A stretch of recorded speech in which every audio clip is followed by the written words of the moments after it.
ইডলি এবং ধোসা দক্ষিণ ভারতের অন্যতম প্রধান খাদ্য বলা যেতে পারে।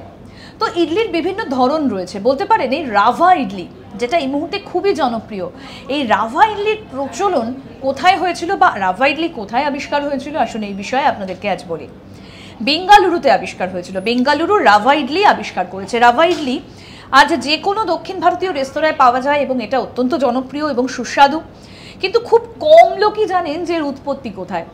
এর উৎপত্তি হয়েছিল বেঙ্গালুরুতে। জনপ্রিয় বিশ্বাসের বিপরীতে রাভা ইডলি তামিলনাড়ুতে নয়, এটার আবিষ্কার হয়েছিল বেঙ্গালুরুতে। দ্বিতীয় বিশ্বযুদ্ধের সময় ইডলির সব থেকে প্রয়োজনীয় উপাদান চালের সরবরাহ কম ছিল, আর সেই সময় বেঙ্গালুরুর জনপ্রিয় রেস্টুরেন্ট চেইন মাভাল্লি টিফিন রুম দ্বারা এটার উদ্ভাবন করা হয়েছিল।